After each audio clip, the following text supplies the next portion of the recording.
Hello students, welcome to BioWise with Anchal. I think there are many who have not subscribed my channel yet. Please subscribe to be updated. So let us begin with the first part of the second chapter of your ICSE class 9 biology, that is cell, the unit of life. Now you have learned that biology is a study of living organisms, right? And there is a huge range of living organisms from microscopic amoeba to a very huge, you can say blue whale or elephant. All these organisms, whether it is amoeba or a blue whale, they are made up of cells. And cells are the building block of life. So in this chapter we are going to study about cell theory and much more interesting facts about the cells. Okay, what are cells? Cells are the structural and functional unit of life. Now your work is to tell me that who has coined the term cells. Okay, who coined the term cells? The question for you. Write the answer in the comment section. Now the first microscope was constructed by Leeuwenhoek, right? He was an ordinary public official who was who was involved in grounding lenses and making microscopes. So he observed many things under the microscope, and finally he could see many organisms under the microscope. Then Robert Hooke, he developed a microscope using two lenses and finally could explore the microscopic world. Okay, so microscope is a very important instrument to study microorganisms or smaller cells which we cannot see from our naked eyes. Now what is cell theory? This is a very important part of your exam. This question can be asked for 2 marks. Okay, 2 marks, and the key words that is required is all living organisms are made up of cells. The first point, the cells are the structural unit of life, the cells are the functional unit of life, and all cells arise from pre-existing cells. So this is what is cell theory all about. In 1838, Matthias Sleden, a German botanist, announced that every plant is made up of a large number of cells. He added that each of these cells performed various life processes. A year later, Theodor Schwann, a German zoologist, he also made similar discoveries. In short, these discoveries are called as the cell theory.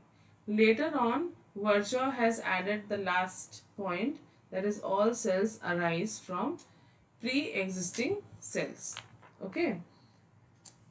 Now these, I hope you have understood the cell theory. Here are the scientists, you can see them, Matthias Sleden, Theodor Schwann and Rudolf Virchow. Generally the scientist question is not asked in the exam, but since cell theory is an important aspect of this chapter, you should know that Sleden and Schwann and Virchow gave the cell theory, which has 4 key points. That is, all living organisms are made up of cells. Cells are the structural unit of life. Cells are the functional unit of life. And all cells arise from pre-existing cells. Is that clear? Let us move ahead. Now there is a question for you. Most organisms, including ourselves, start life as a single cell. You have to pause this video and then write the answer in the comment section, that what is the name of the cell from which the life originates, or you can say that every life starts. Yes, let me see how many of you could write the answers to this. I'll give you the answer. The name of the cell is zygote. Okay. Now level of organizations. As you all know that cells are the basic block of life. That is the basic unit of life. If you just consider about a building, a brick is considered to be a cell. Then makes up the wall makes up the entire room, the rooms makes up the house. Right. Similarly, your cells, many similar cells comes together to form tissues. Then cells have specific function and structure forms a tissue. Various tissues forms an organ. Various organs forms an organ system, and many organ system forms an organism. Right. In animal, you can see here example is given for the respiratory system. Similarly, for the plants also you can see that different cells, they form different types of tissues, xylem, phloem. We'll be studying about tissues in the next chapter. They form the organ. In plants, we don't have that complex organ system. But yes, we do have leaves, stem, root. They comprise of the entire organism, that is plant. Now next we'll be talking about the size of the cell, or how small a cell can be, right? In your own system you can see that there are cells of your RBC, which is very small. Then you have the cell of your nervous tissue, that is your neurons, they are very large. Nephrons, they are larger, right? Similarly, in all the living organisms, if you see the size of a bacteria, size of a ovum or a sperm, all the cells vary in sizes. But the key point is they are all very small. So why generally the cell remains small in size is basically because of the two reasons. What are the two reasons? The first one is, you can see here for an example, I'll just change the color so that you understand the, yeah, you can see this is one cell. If you see, consider this as one cell, and this, if you make up a small box and you make a bigger cell using the small same size, okay, this is of the same size, you can see the surface area of this block will be more as compared to the surface area of this block, right? So the main reason for the cell to be small is different regions of a cell can communicate with each other rapidly for a cell to function effectively. So effective communication and function is possible only when the cell is of smaller size. Moreover, cells have a large surface area to volume ratio for greater diffusion of substances in and out of the cell. So if the cell has a larger surface area, then the area for diffusion of substances in and out will increase. So obviously the efficiency will increase. The smaller is the cell, greater is the efficiency of the cell. Is that clear? Any doubt? Put it in the comment section. Now you also know that the cell shapes to suit the functional requirement of the body. Now why is RBC spherical? Right.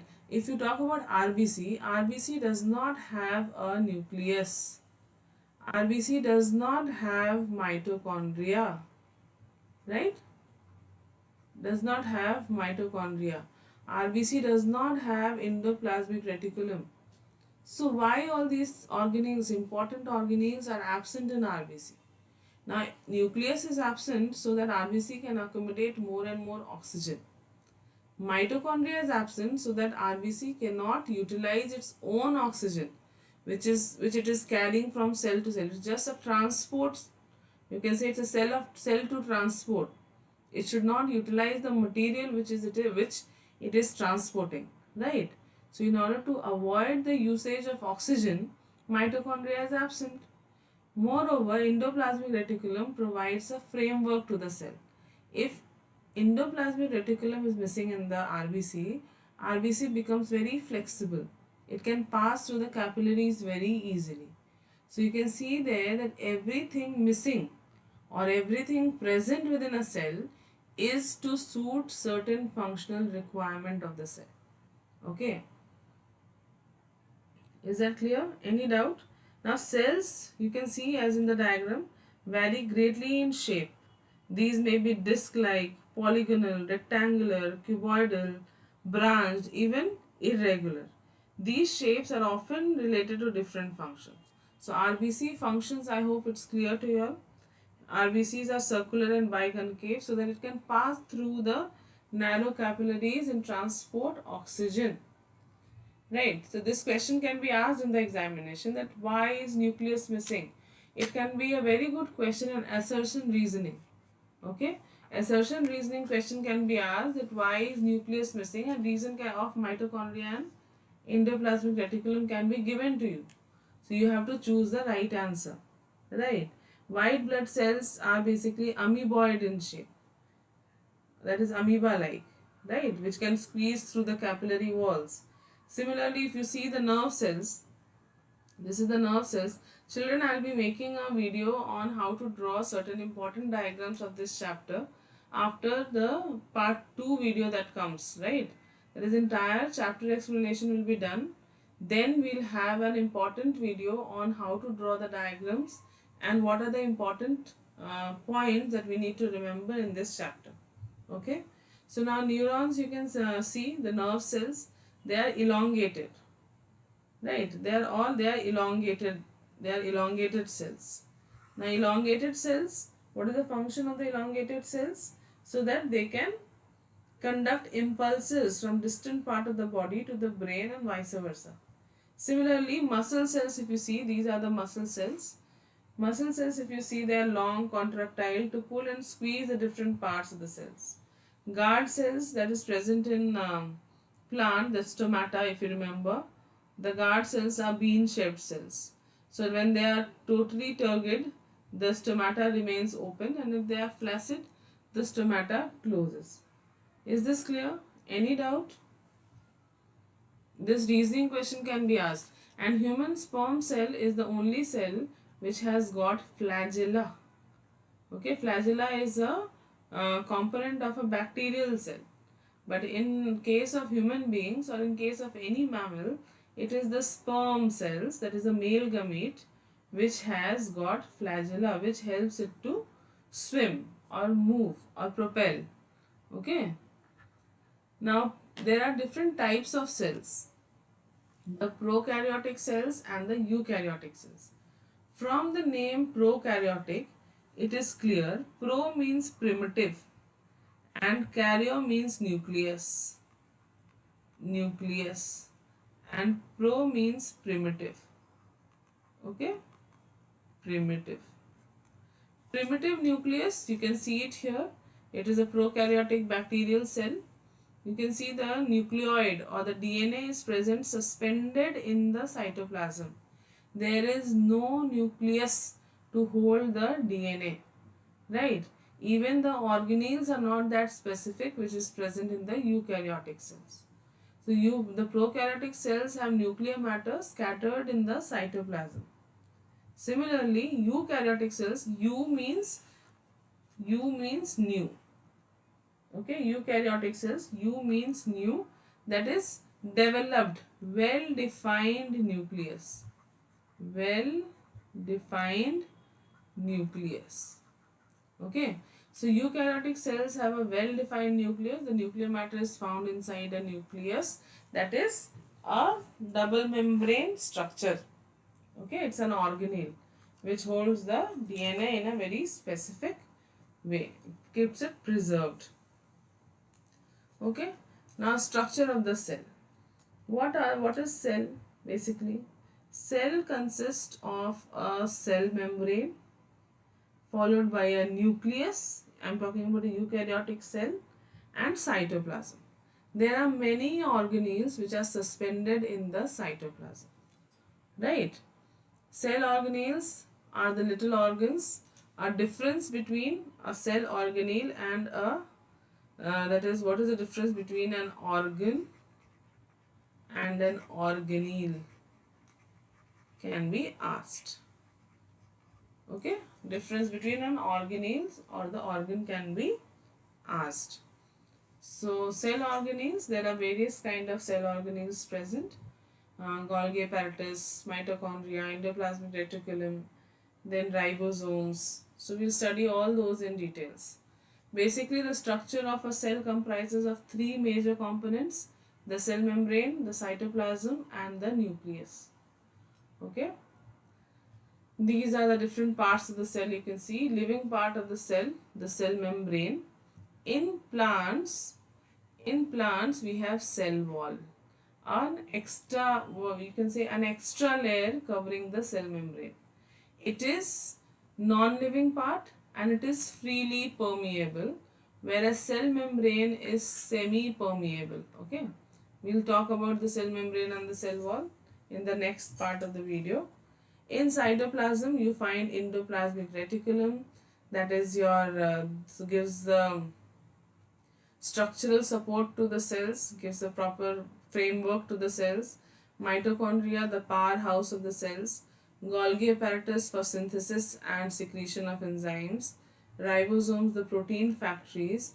Lysosomes, the suicidal bags. Centrosomes are found only in animals, helps in spindle fiber formations. Plastids are present only in plants. There are three types: leucoplast, chloroplast, and chromoplast. Chromoplast gives color to the plant. Chloroplast, the green pigment which traps sunlight, and leucoplast is for storage. Then in the cytoplasm, the non-living part, that is granules, vacuoles, and fat droplets are present. In the nucleus, the nuclear membrane, the nucleoli and chromatin fibers, and nucleoplasm, that is the fluid part of the cell. So we'll study each and every organelle in detail in the next video. Thank you so much for listening. Subscribe to be updated, and happy learning, children.